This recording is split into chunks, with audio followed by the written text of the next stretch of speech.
Mine still says pre-live. Great.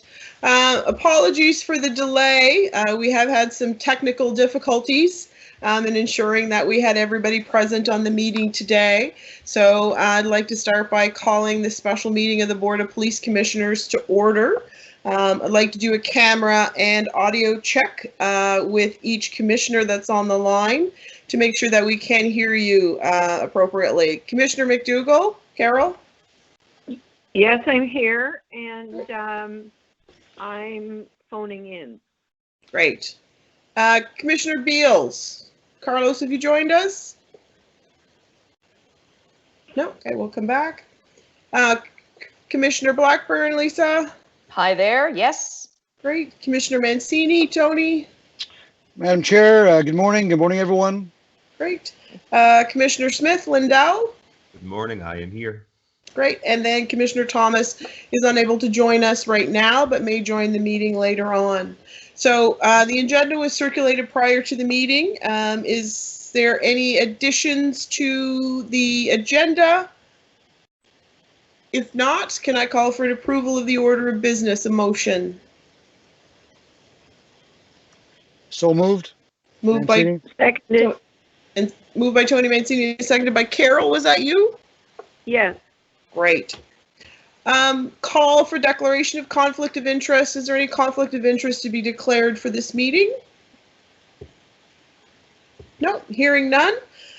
So we'll move on to the sort of the chief topic today, which is the revised police budget for 2021. So just as a reminder from the last meeting, what the motion had been put forward, and I will paraphrase it, I do apologize, that further work was needed based on some input that was provided by HRPA, and the chief was to go and consult with HRPA and then come back to the board with any additional information, and then the board will certainly use that to make a recommendation to council. So what I'll do at this point in time is turn it over to Chief Kinsella, to you, Dan. Thank you, Chair, and hello, everyone. And it's almost good afternoon, but still good morning, so good morning. So, yeah, further to our meeting on Monday, just a quick recap. We've got proposed reductions currently amounting to $4,033,000 in non-compensation and $1,481,000 in non-compensation. Sorry, the $4 million is in compensation-related savings, and the 1.4 is in non-compensation. On Monday, I was asked to have a further consultation with the HRPA. Since then, I've had several communications with President Steinberg, and most notably, the HRPA is concerned about the impact of not filling the positions from a workload perspective and for overall delivery of policing in various areas.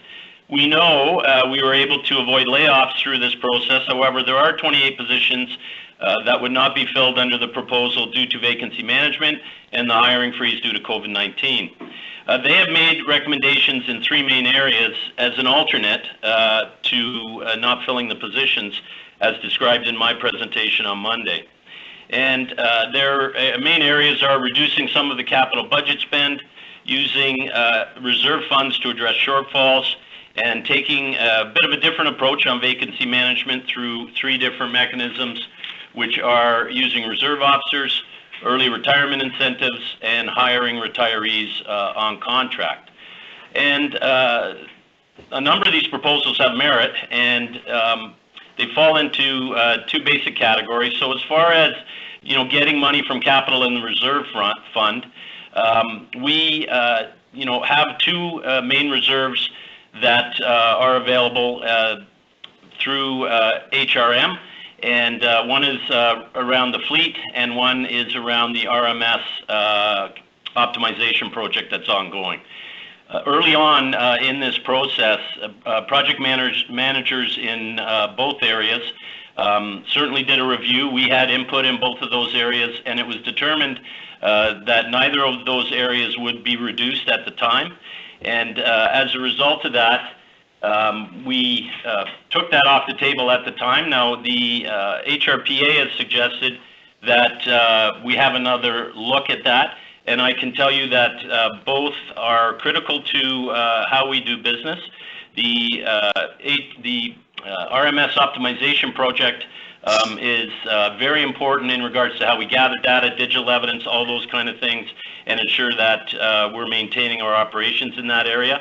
The other area in regards to the fleet, again, is managed through a different area in HRM, and the whole issue is around vehicle replacement, vehicle maintenance, those kind of things.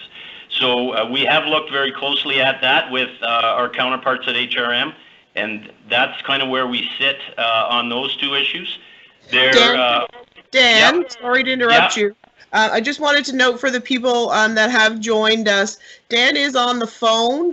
He has not been able to get, with some technical difficulties, get into the Teams meeting. So just be aware that folks will be hearing Dan, but will not be able to see him on the video. Sorry about that, Dan. Please continue. Okay, thanks, Chair. So just back in regards to capital projects, the money was set aside for the HRM, ICT, and fleet budgets.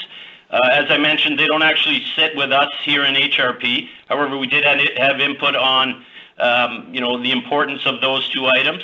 And as a result of that, a decision was made not to do reductions in that area. So those are the two capital items that the HRPA did put forward. And certainly we're open to any other conversation in that area, but those are much needed projects that we need to continue with. The other area that they talked about was the reserves. And I know that question was asked on Monday of the CFO. And the reserve that the HRPA is referring to is actually a global HRM asset that's used for operating pressures throughout the organizations, can be used for things like snow events and other things. So that particular reserve is not currently available for the vacancy management piece.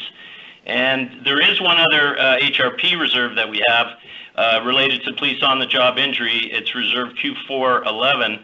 And this could potentially be made available, but it would involve some discussions around the collective agreement.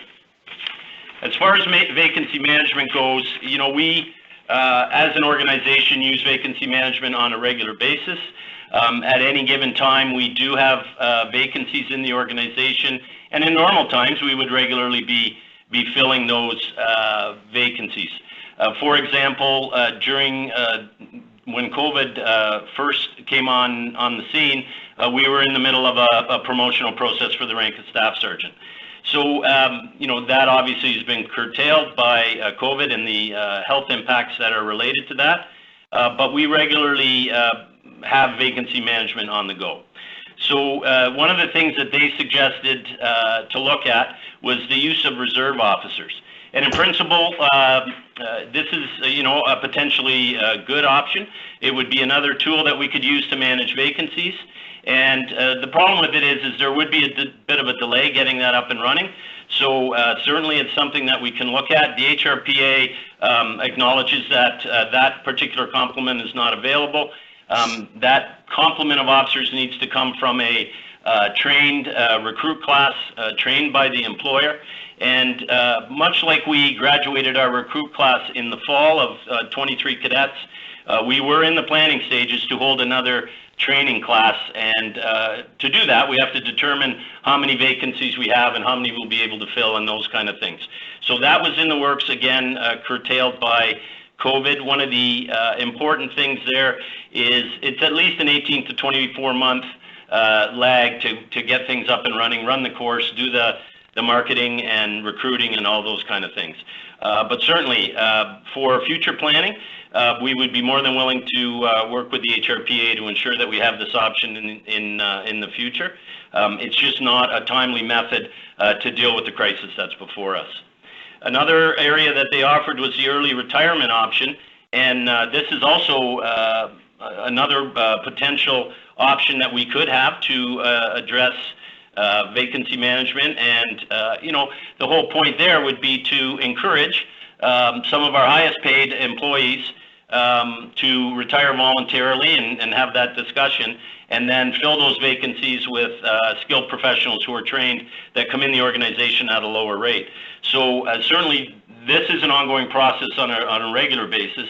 And for example, we have anticipated 10 retirements for this year, and we would factor that in. So once they retire, we know that we're going to hire 2 more people in their position at a lower rate, and then they will climb up through the various classes as they spend time with the organization. So this is also a potentially good option. However, any retirements or any incentivization that came as a result of retirements would leave immediate vacancies. So this is something, again, that should be in place in advance. And also, a number of consultations would have to occur, not only with our HRPA union, but other HRM unions, legal and human resources, obviously, and a number of other areas that would have to be involved in this. The timelines don't make it possible to proceed as a fit or as an immediate fix. So we have had some discussions with the HRPA on some of these things outside of the current context, and certainly happy to continue those discussions as we go forward. The third area that they mentioned to assist was in the area of contract employees. And contract employees would be something that would be new, not only for the organization, but also for the union.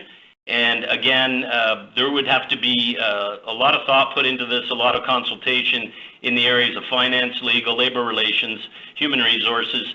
And the other impact to this particular area is what impact would it have on the defined benefits pension plan? So that's something that certainly we would have to look at. The plan would call for, an early retirement for certain individuals in the organization, and then offering them a contract back to fill the spot that they just vacated. So there is some potential cost savings there. We're certainly looking at that. We're open to further discussions, but there is a number of factors that would have to be considered from within the municipality, and certainly with our unions that are involved. So finally, the last thing I would say, and then I'll be open to any questions, is we are really living in a new reality brought on by COVID-19. We have financial constraints that we certainly could not have predicted, and certainly are unprecedented. Some of the items shown and given to us by the HRPA are have some potential impact in a positive way on it, but we should have been prepared in advance, and that's something that we can do in the future. Not knowing that COVID was coming, I certainly we could not have put ourselves in a position to be able to do that. But one of the other things that we need to make sure is that any options that we review, and this is kind of the lens that we looked at as a management team, and we're open to, in our first conversation with the union about this on April 21st, was where do we go, how do we get there, those kind of things. This is difficult work. This is not something that anybody would ever have imagined that we would have to do, but it is something that we need to do, and we need to ensure that we are looking at every possibility. And certainly all of the options have to be practical, financially certain, and they got to be available. And the other thing I will tell you is all of these reductions proposed through vacancy management, none of them affect public safety, none of them are permanent. These are extraordinary times that we're trying to react to, and we will continue to do that. Obviously, you as the board are going to provide some direction. Ultimately, council will provide some direction, and then see where we end up. But there is going to be some pain here, and this is short-term sacrifice in order for us to get through. We, as the police organization and jurisdiction, will ensure that we are getting to those emergency calls. We will ensure that we're providing the appropriate policing service, and we will effectively manage the vacancies that we have. And the other thing that we need to also be cognizant of is I think we also have to ensure that we engage with the unions in a manner that is consistent with collective agreements. We can always have discussions for what's best and how we move forward. I'm certainly open to any of those discussions as long as we're all coming at it with a ability to provide some relief that can happen in a timely manner. And for those areas that we can't, then we can certainly make appropriate plans for the future. Okay, thank you, Dan. Just before I poll the commissioners, one comment that I would like to make is just a reminder to folks that any of the options dealing with the collective agreement, HR, legal issues, those are outside of the scope of influence of the BOPC. So I would ask when you're asking your questions that we refrain from discussing those topics. There are established processes in place to discuss specifically the collective agreement and any HR issues that we would not be part of. So I would ask you to please not address those as questions to Dan because they aren't appropriate for him to be discussing in this forum. So first on the order, Carol? I think I'm unmuted now. You are? Thank you. Thank you, Chief Kinsella. I really appreciated hearing you go through all of the different categories of recommendations or suggestions from the union, and hearing your response to those. I too sort of, as I was reading through this, thought some of these things may require a whole lot more advanced planning than the time we have right now, or may even require a vote if they affect the collective agreement as it exists now. So I'm really happy to hear that you've looked through these items and considered them. And actually, did I hear you say or kind of imply that, you know, it's short-term pain. Everybody's got to deal with some of these cuts at this point, but some of these suggestions may in fact become possible down the road with advanced planning, and so that they're not completely out of the range of possibility in the future. But for now, we have to look at the budget as you are proposing. Would that be fair as an assessment for? Yes, it's through you, Chair, and to the Commissioner. Yeah, it would be a fair assessment, and certainly they would require some advanced planning. And I'll just share a quick example to highlight because it might clarify a little bit or give others some thoughts. So in regards to the vacancy management piece around reserve officers. So I'll give you the example. Last year, we ended up graduating 23 cadets out of our police sciences program, and we were able to offer employment to all 23. Now, that was made possible through the carrying of vacancies through the year to try to get those recruits trained up, and then having a number of current serving members who retired, and then providing another vacancy to get to number 23. So, for example, if we only had 19 vacancies at the end of the year, there could have been an opportunity to hire the other 4 on as reserve officers and keep them in reserve, and then they would be there to fill any other vacancies in a more timely manner. So that's something that we will certainly look at in the future and have those discussions with the HRPA. Thank you. Okay, I don't have any further questions. Thank you, Carol. At this point. Great. Next, I'll go to Commissioner Beals. Are you on the phone, Carlos? I am, yes. Can you hear me? Yes, we can. Oh, perfect. I don't have any questions. I just want to thank the Chief for his response. It was very appreciated. Great. Thank you, Carlos. Next, Commissioner Blackburn, Lisa. Hi there. Thank you very much. Thank you so much, Dan. And not so much question. I just want final clarification. Did I hear you say that the 28 positions, the 18 vacancies, the 10 retirements, you are looking at this as temporary? These are not permanent staff reductions that you're looking at, and eventually, when this all blows over and our budgets are back to whatever we recognize as normal going forward, you want to replace those staff. And I guess if I've read you correctly, the bottom line with the letter from the union is that the union's got some good solid ideas here that we're looking at moving forward with, but we just don't have the timeline now to implement. Do I understand? Is that a correct interpretation of it? Yeah, through you, Chair, to the Commissioner. Yes, that's accurate. The any of these, and that's around the areas of vacancy management for sure. They are, things that will take some time to help us get there. And to your point, vacancy management is used on a regular basis. We have a few more currently than we may have had in the past. But it's also important to note that of the 10 people that are expected to retire, only 2 of them are currently not coming to work. So the other 8 are still attending. So we haven't reached that yet. This is kind of a progressive thing. But all of these, my view is that all of these positions are going to be vacancy managed. And when the time comes and we're able to get back up and running, that the positions will be filled. They certainly are only temporary in my view, and we're not looking at getting rid of any positions.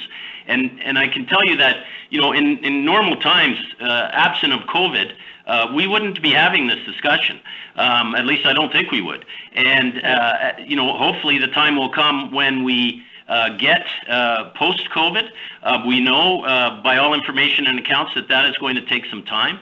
We also know by all information and accounts that the financial impacts will continue, into the next budget cycle probably. So we have to put our minds around those things and take all of that in consideration while we continue to manage everything else we have going on and ensure that we're providing effective and adequate policing. All right. Thank you very much. Great, thank you, Commissioner Blackburn. Just lost my order here. I think Councillor Mancini, I do believe you are next on the list. You are. Tony, over to you.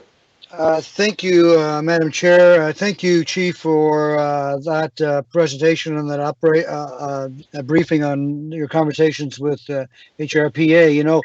I'm glad that there was some communication. I'm not sure to the extent of the communication, but what I'm disappointed in is that there was nothing that could be implemented to address the issue of the cuts. And to be clear, let me be clear with you why I brought that motion forward at our last board meeting, because I'm not in favor of you having to cut $5.5 million from your budget. And I believe in talking to many of my colleagues on council, many of them are not in favor. I realize these were numbers that were presented to you by the CAO and the CFO for you to cut. And I understand all business units are faced with the same situation to cut, but the feeling of fire and police having to cut is something that I'm going to have a tough time with. I know you mentioned the short-term sacrifice, but when I look at some of those short-term sacrifices, some are concerning. Now, you have stated a couple times and even today that, safety and that primary one calls will continue as always. And I believe you and I agree with that. And I talk to many of your officers. I know the men and women of your police force, when they get that call and it's a violent crime or it's that type of priority one call, they're going to respond as they always do. And I have full confidence in that. It's that next tier that I have the concern about. I really do. And when we look at some of these cuts here, I understand some of the cuts. Crossing guards, there's no school. Even school liaison officers, there's no school, though I'm a big fan of the school liaison officers. Those all make sense until we see what's happening in September. some of the issues that I have real concern over, right now, the counselors on board here, Lisa and Lindell, will tell you, and we've always said this, traffic are probably one of the #1 complaints. In my district, I know that it's increased with regard to the number of calls we're getting since COVID-19 have kicked in with regard to speeding.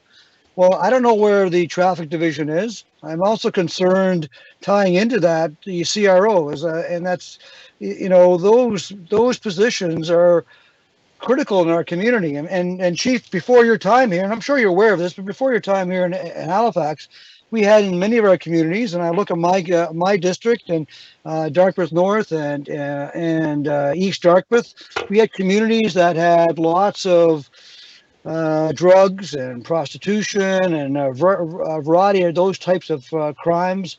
That's reduced dramatically. Now, there's a number of reasons why they reduced dramatically. A lot of it is policing.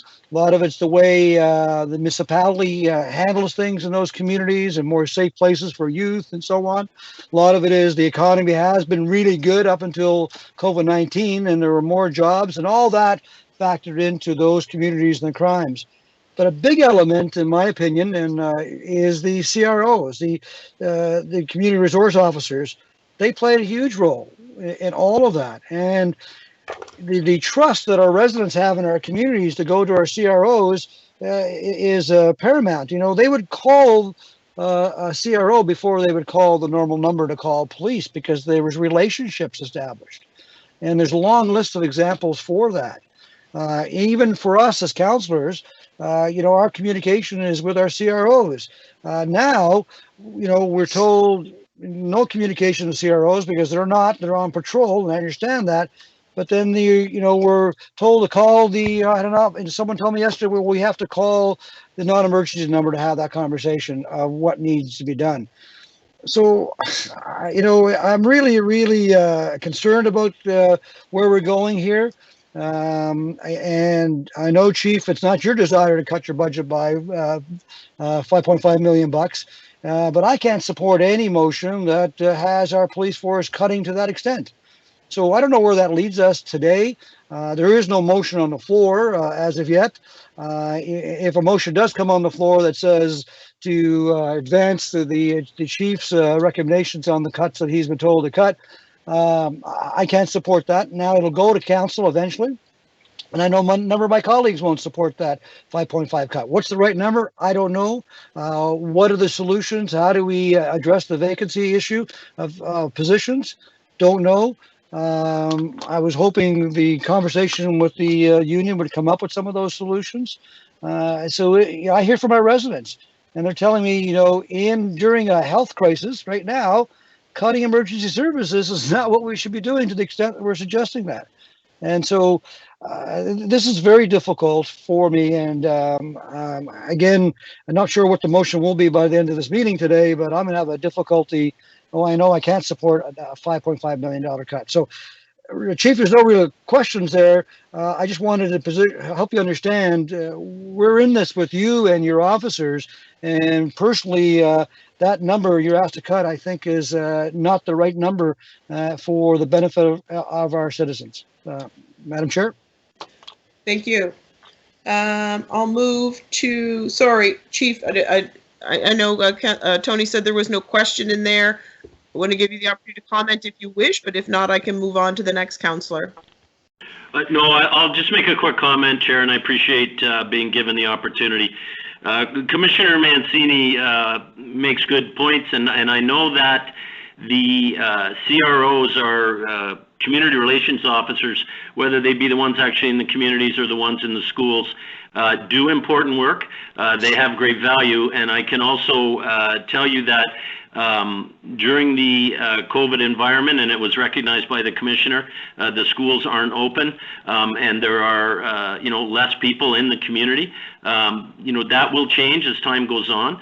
No final decisions have been made in regards to what positions will be impacted. But I said on Monday that if we have less people, then there's going to be some things that are going to be impacted. What I can tell you that now in the COVID environment, our deployment model is such that redundancies are built in to ensure that members are protected, that members are, have the resources they need, and all of those kind of things. And the value that our support units bring, whether it be traffic, CROs, K9, our ERT team, they do incredible work and they're incredibly necessary. Those positions will always be in place, but there will be impacts in some areas, and regularly there is impacts. Whether it be on a patrol squad, some people may be off for one reason or another, whether it's in CROs or, K9 or ERT. There will be some vacancies that need to be managed across the board, and we'll continue to make those assessments.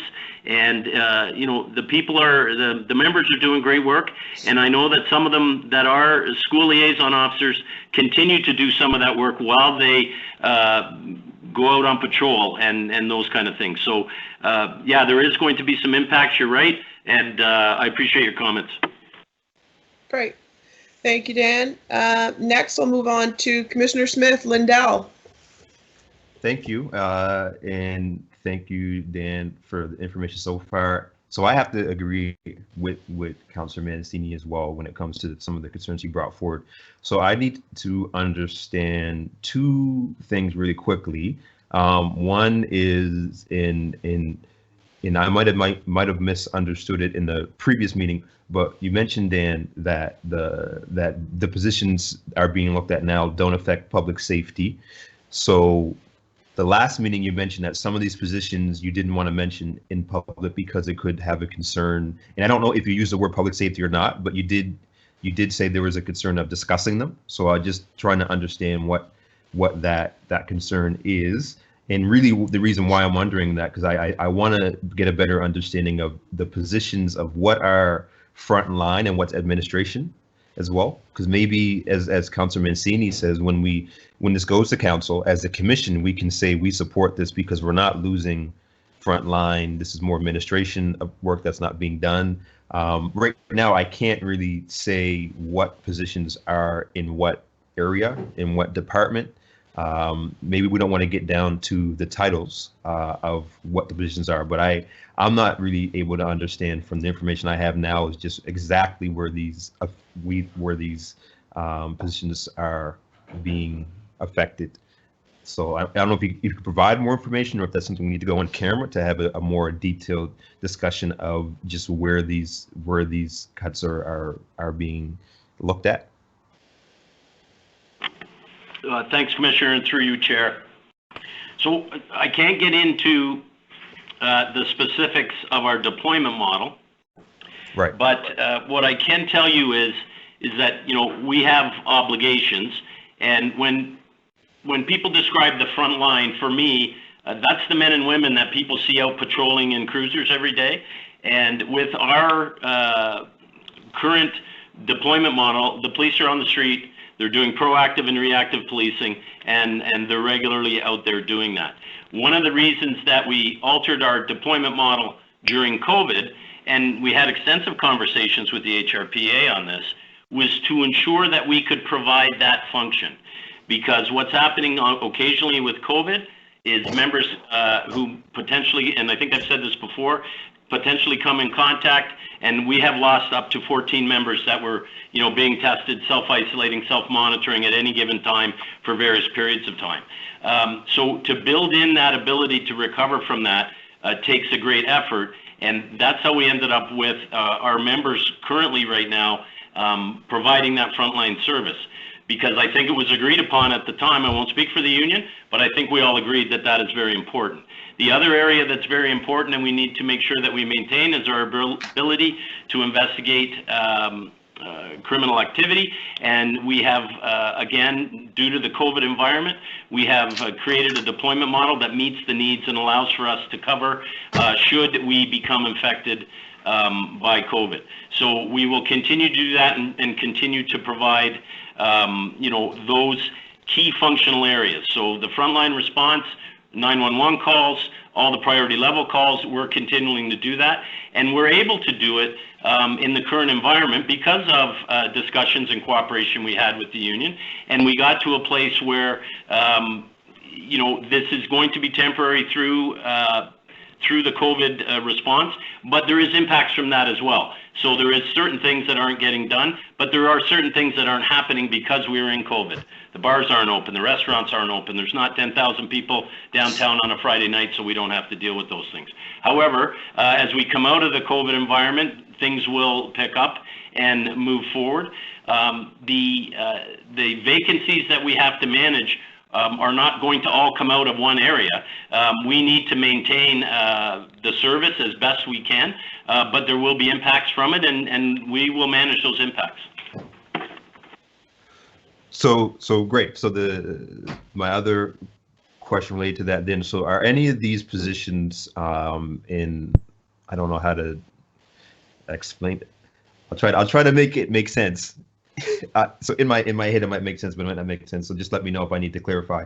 So are any of these positions where a resident or somebody would call and usually speak to a person? So that could be somebody who's at, I'll use, even though they're commissioners, but somebody who would be at a front desk who would be dealing with an appointment or a parking ticket or a criminal record check, or other services like victim services, where somebody would call for a support for a case, or even cybercrime. If somebody's calling for the cybercrime department and they would speak to somebody on the phone who would then kind of guide them. So are any of the positions related to those type of services where residents would call and get to speak to somebody? So that's a good question, Commissioner, and through you, Chair. So under the current situation, the COVID environment, we have our police stations are closed to protect and mitigate against COVID. And some of those positions will continue to have that effect post-COVID. So the short answer is stations may not always be open. And currently the station at Central is open Monday to Friday during business hours. And that's a big change for people. It used to be open 24/7. So that will have some impact. However, we have built in lots of information sharing with the public, so they have alternatives to appearing in person. We're still providing criminal records checks. They can still see a police officer by making a call, and so that option is still there. That is COVID times.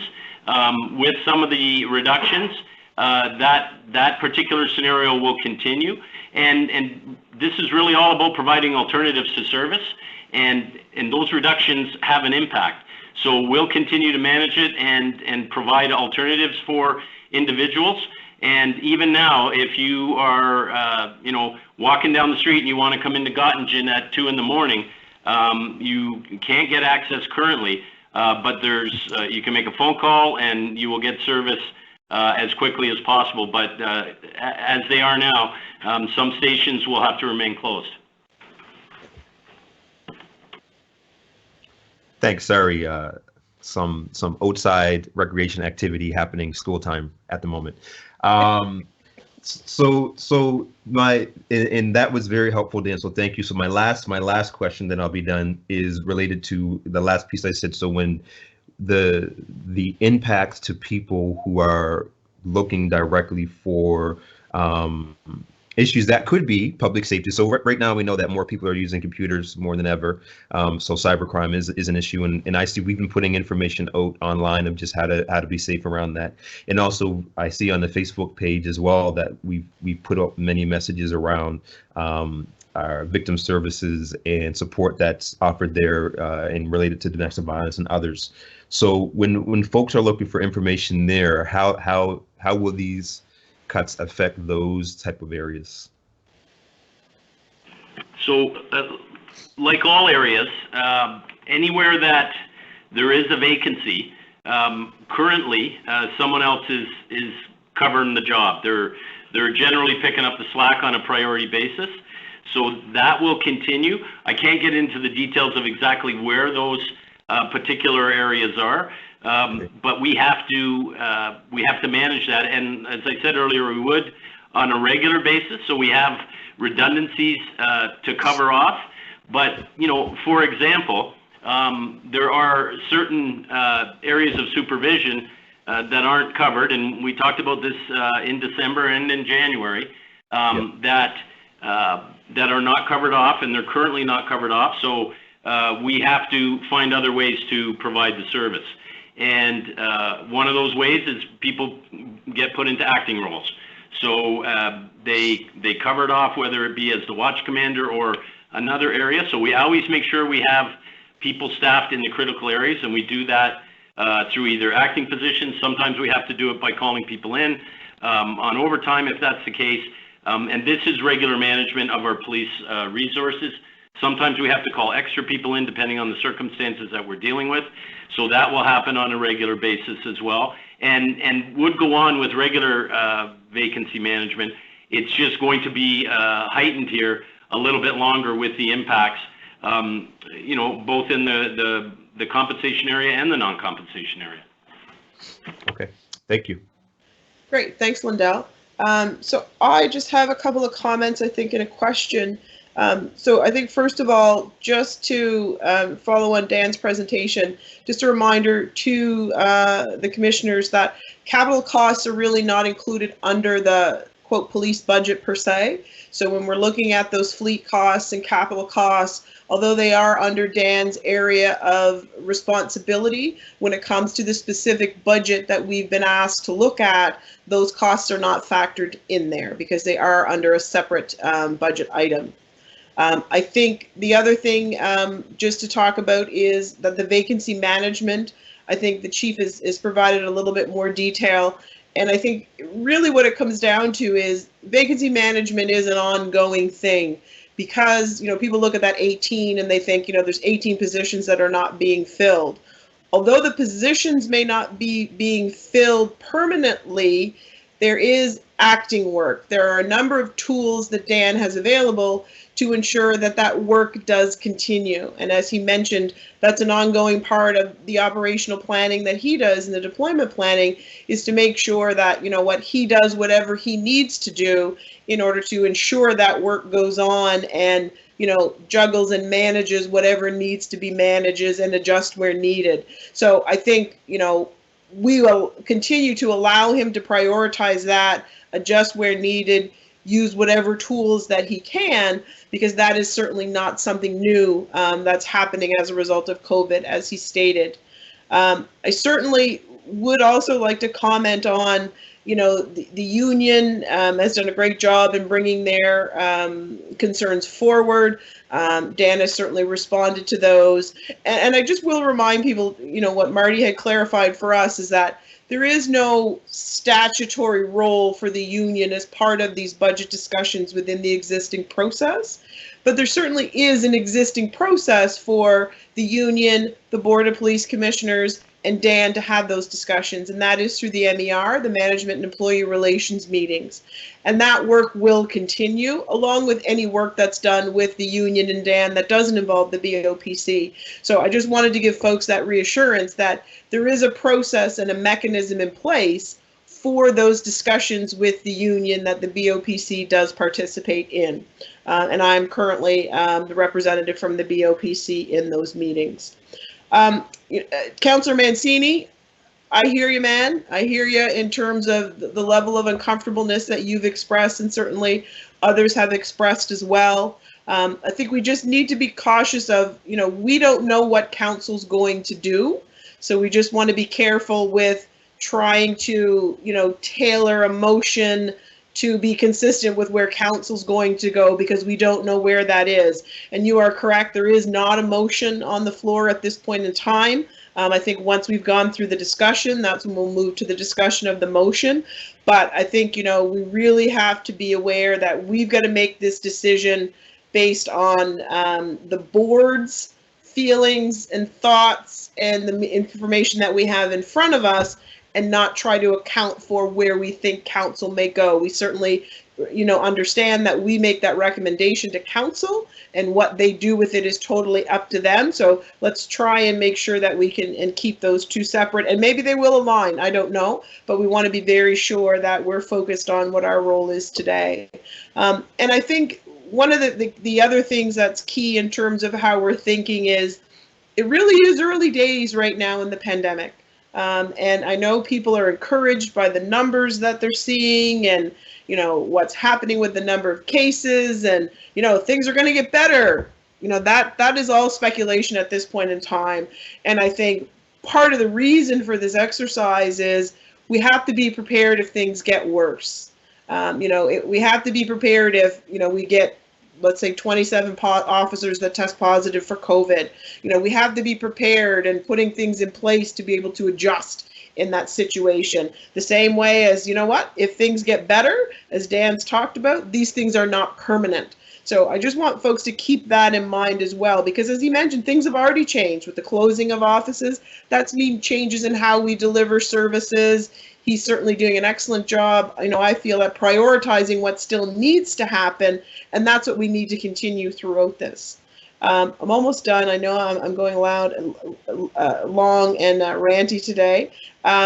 I think the other thing that when it comes to talking about services, we did talk a little bit at the last meeting about the RCMP and certainly what's happening there. So I think, you know, Tony, you talk about being uncomfortable from a funding perspective, but I think although we don't have direct influence over what happens from an RCMP because the contract is with the province, you know, I would put that out there as, you know, if we're looking at HRP reductions, we certainly, you know, want to consider what direction we'd want to give to council about reductions from an RCMP perspective as well, because both are involved with delivering policing services in the HRM. So I think it's only appropriate that we do what we can within our scope regarding both costs that are there. And then I think, again, just lastly, I don't know if Lindell has his, I'm pretty sure Lindell has his questions about the positions answered. But again, we want to make sure that any further discussions about the specific positions, we do keep at the level of the board scope of responsibility. You know, are there policy impacts? Are there public safety impacts? And looking at really from that community lens and just being careful about the level that we want to get down to in detail from a position perspective. So I put that out there. I'm just going to have a look at the chat just to see if folks did have other questions. I think those are older ones. I'll go to the folks on the phone. Are there any other questions or comments from the folks on the phone? Carol, I believe you're the only one on the phone right now. Oh no, Carlos is there. Carol, I'll start with you. No other questions. Okay, and Carlos, did you have any other questions at this point in time? I don't, thank you. Great. So is there any other discussion that we need to have?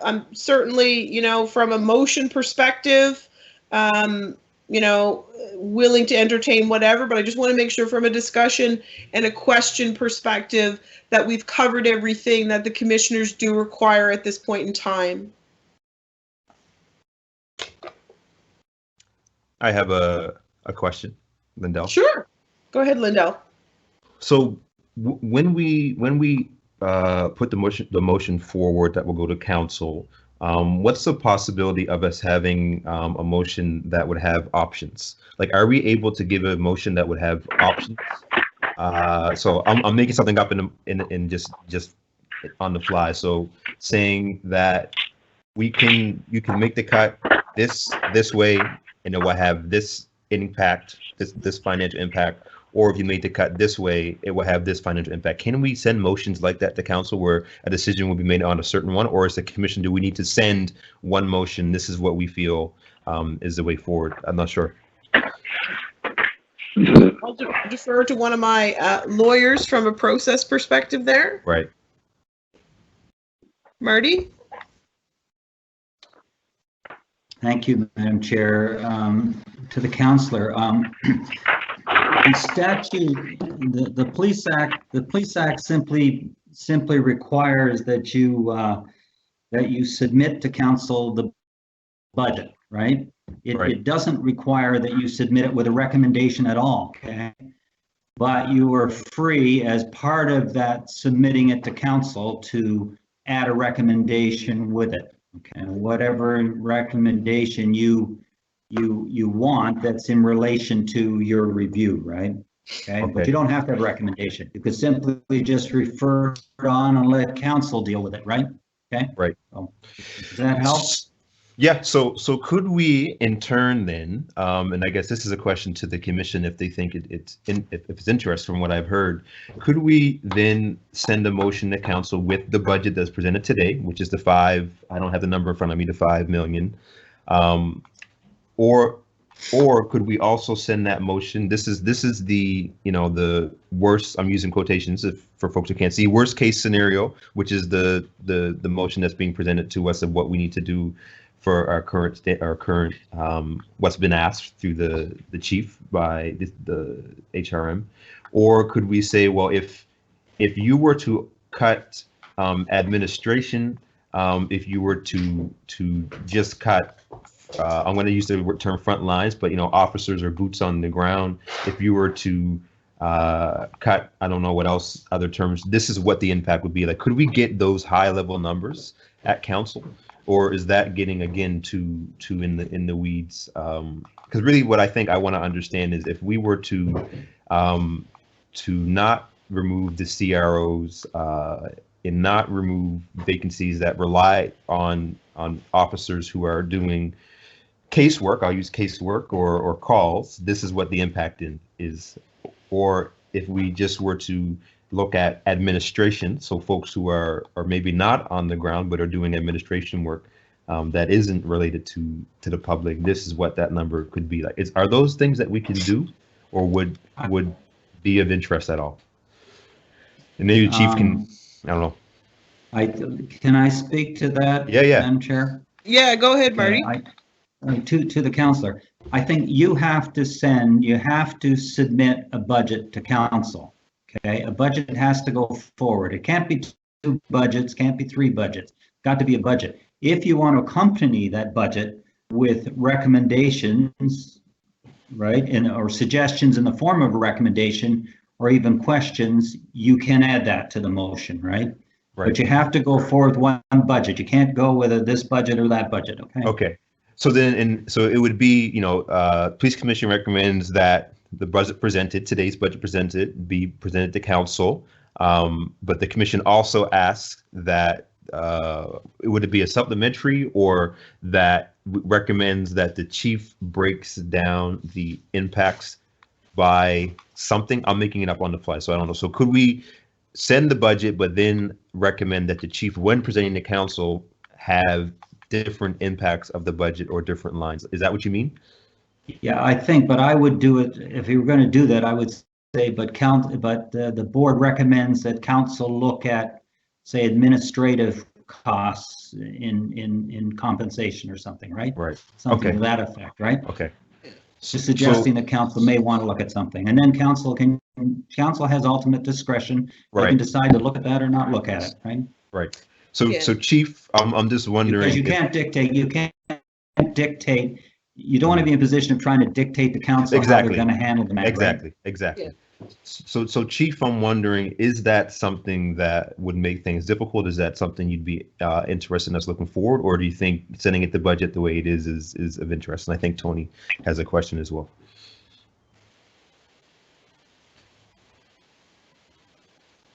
Dan, did you want to respond to Lindell? Dan, are you muted? I don't think I see his name here. Can you hear me? There we go. There you are. Am I on, Natalie? You are. Yep. Okay, sorry guys. I had to unmute there through the function. So through you, Chair,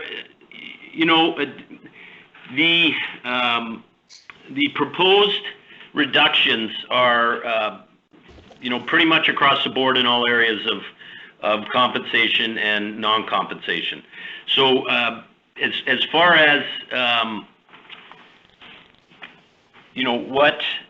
what you're looking for, I'm happy to provide you with information on the impacts for consideration on any level, whether it be administration, and I'm not sure exactly what you mean by that, other than the administrative pieces, the people who are not involved in in the either frontline or law enforcement piece. That's the separation I'll take. And I'm happy to provide whatever information or whatever it is the board is looking for. So that's kind of where I am on it. Okay. Tony Mancini?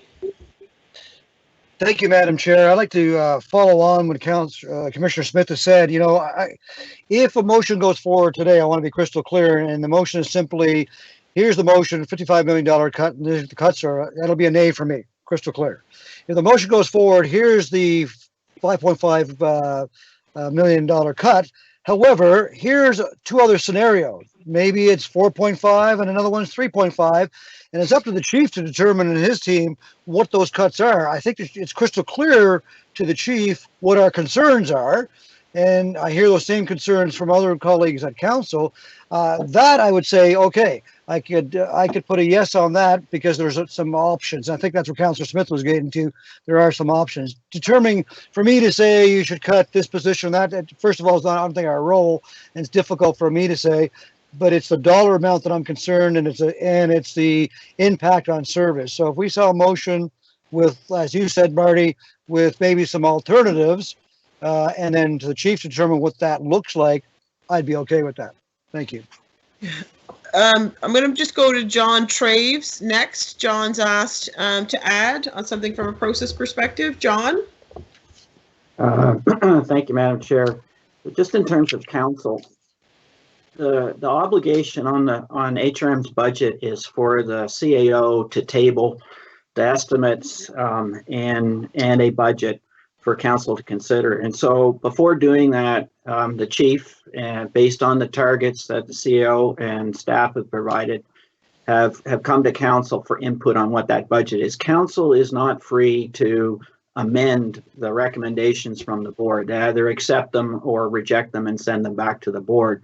And so, you know, the thought is here that the targets that the board is considering, that if there is a desire for the board to give any input to council on this, that effectively the request would be to consider the impact of following these targets or not following the targets be considered in terms of whether or not the council accepts or rejects in terms of coming back. So this is wrapped up into the overall HRM budget is the challenge, okay? And so, but it is a sort of a concrete piece and is not open to council to pick or choose in terms of this particular component of the budget. So, you know, the board's input on the overall targets is valuable. Either you pass this as a recommendation to follow the targets as presented or not, given the overall information that you have. And if you choose to add anything further, it would be essentially some advice to council in terms of directing that the CEO, when putting this forward, advise council as to, whether some reduction might be considered and in terms of sending it back to the board. Yeah, and just to echo sort of and add on to what John's saying, my concern where we're at thus far is I haven't heard anybody specifically articulate what it is we're looking for in terms of additional information. Lindell, I know, I think I know where you're going, but I think in a motion, we have to be very specific. And I think if you're going from admin to, you know, prioritizing those frontline staff, which kind of sounds like that difference between sworn and civilian. Like, is that where we draw the line here? Because it's tough for Dan to go back, I think, and pull some numbers for us if we're not specific enough with him about where our level of discomfort is. So, you know what I mean? Like, we have to get very specific. We have to give, like, if we want council, if we say, you know, we were going to go back with a $4 million reduction and here's the places, then that's great. But we've got to be able to articulate where the places are. What are those areas within the existing proposal that we're uncomfortable with? We've got to articulate that, I think, a little bit better. So I'll speak real quick. So for me, the challenge is I know kind of where I want to go, but there's only so much we can speak about in the public realm.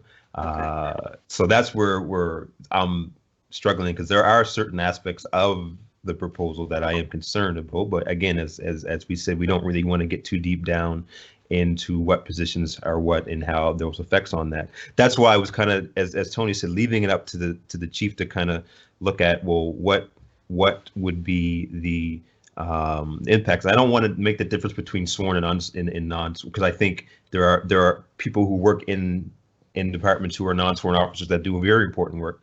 Victim service is one.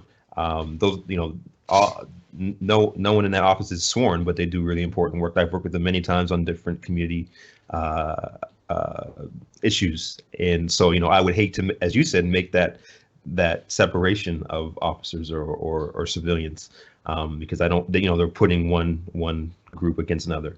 So that's kind of where I stand, and understanding what John said. Yeah, that's as a commission, we need to send some kind of recommendation, and it can't be either or. It has to be something, because then it has to come back to us, and we're back where we are. So I get it. So for me, it was really just trying to understand what other alternatives we have, and really, from what I understand, it's the alternative that we have is to then have another meeting and then send something to the commission, rather than sending it to council and then council sending it back and then we sending it back to council. So really, it's either we do it today, we ask for more information and come back, or we just send what is presented and then council moves forward. So that's kind of the options, and now I have a better understanding of how we could move forward if we wanted more. So I'm good. So I guess the only other thing I would add is, we've got to, Dan understands the priorities from a commission perspective, the policy piece, the public safety piece, that representing the voice of the community piece. I'll put the question to you, Dan. Are those, when you're looking at the vacancy management process, is it really, the fact that there's money that's being taken out because those things are not being done? Or do we really ensure that, that I get the sense that you've captured those things in terms of the priorities. So when you're looking at, how you're backfilling, what roles are being filled, what roles are not being filled, that it is with that lens of the priorities from the board's perspective. Is that fair? Yes, Chair, that's fair. Okay. So I don't see any additional questions there. Where does that leave us, I guess, at this point? Is anyone comfortable making a motion? I would like to make a motion. It's Carol. I think it would be appropriate to that I move that the commission vote on the recommendations presented by Chief Kinsella, complying with the request to reduce the police budget by the amount of money, whatever it is, whatever the total is, and that we also, as a separate item, I don't know whether it's attached to the budget piece or a separate item, that we also look at any possible changes, alterations to the RCMP compensation. I think we have to ask council to look at that as well. Just because we're doing one, we should probably consider the other.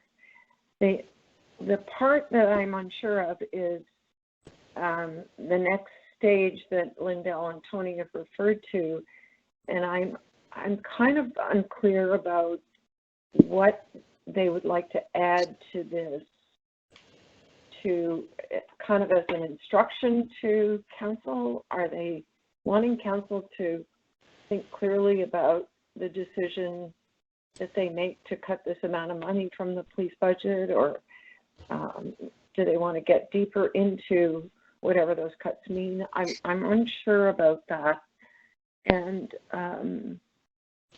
I thought I understood it, but I'm even more unsure now after Lindell's most recent comment. So that would be my motion. I don't know if Robin has captured that in any way, but.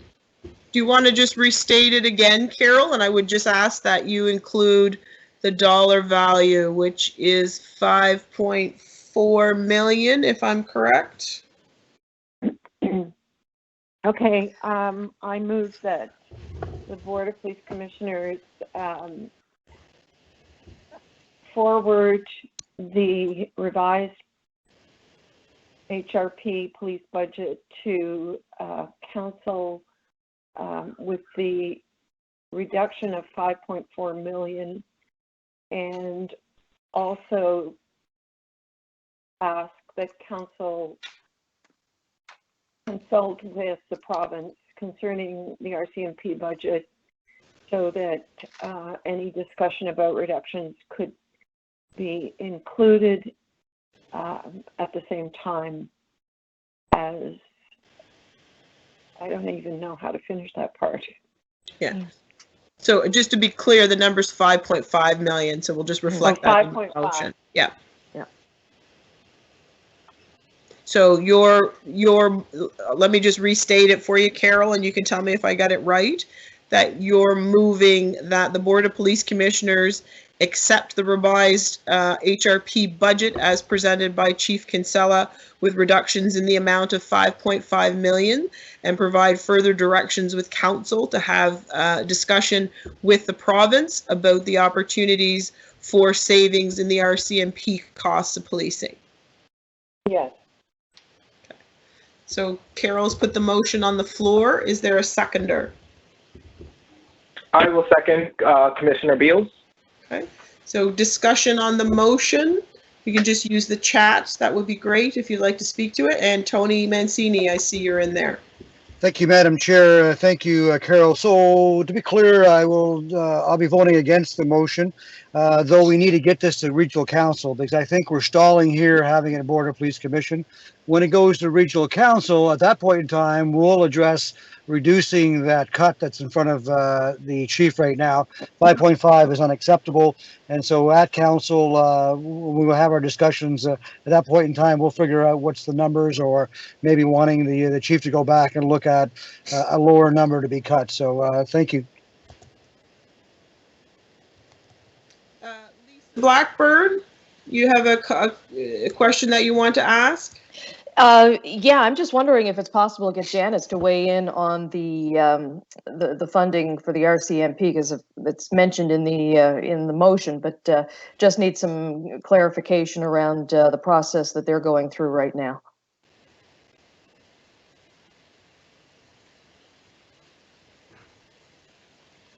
Janice, are you there? Chief, Janice?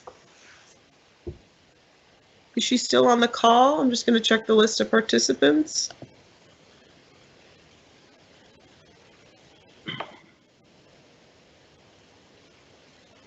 I don't know that she's still there. I can speak to that process in that the agreement and the funding for the RCMP services is an agreement between the province and the RCMP. And the city is party to that because of the funding that they're providing. There's a shared funding model between the city and the province for policing in the HRM. So I don't know if there have been any discussions, but I think the intent of that motion would be for those discussions to be had. You know, is there something that can be done? I don't know, but I think what we need to do is, you know, we're not party to that agreement. So in passing that on to the city and to council, they would be party to that agreement so they can initiate those discussions. Okay, understand. Thank you. Okay. And so someone has asked for the motion to be in the chat. Robin, are you able to put that in the chat? Absolutely. Just give me 1 second. Great.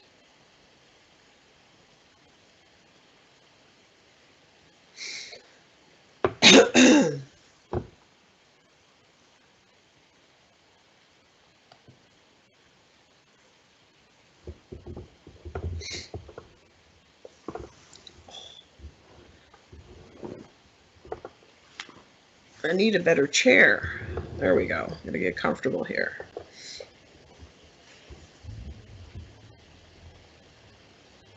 Okay, I see the chat's got something in there. Okay.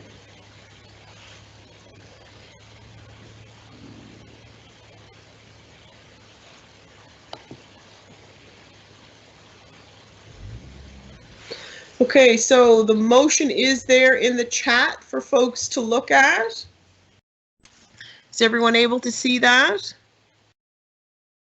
No, Natalie. Oh, those sorry. on the phone. So could you just read it out again? I will. So the motion is that the Board of Police Commissioners forward the revised Halifax Regional Police 2020-21 operating budget in the amount of 5.5 million. Operating budget reductions, would it not be? Forward the revised Halifax Regional Police 2020-2021 operating budget reductions in the amount of $5.5 million to Halifax Regional Council, and recommend Halifax Regional Council consult with the RCMP to determine if any reductions could be included. So that was moved by Carol and seconded by Carlos. Carol, are you okay with that motion as I've read it? Yes. And Carlos, you're okay still with the seconding? I am, yes. Great. So is there any further discussion before I poll the members for their response? Question? Yes. No, call for the question. Sorry. Okay. Okay. So I'll go through the order. Carol, Yay. Carlos, I am also a yay. Lisa, Yay. Tony Mancini, Against the motion? Lindell, For the motion. Tony Thomas is not with us, and I am also for the motion. So the motion is passed. Is there any further, we don't have anything else on the agenda. So we're good that way. The date of the next meeting will be June 15th, 2020, tentatively. As we work through the pandemic and what is happening, certainly we'll keep in touch with, as we have been, and let folks know in advance what, how that meeting will or will not shake out. So I certainly wish everybody a safe and healthy long weekend. Please remember to stay the blazes home and respect the public health directives. Yes. And the meeting is adjourned. Thank you. Thank you. Thank you. Thank you. Thank you so Thank much, you. everybody. Thank you. Thank you. Be safe.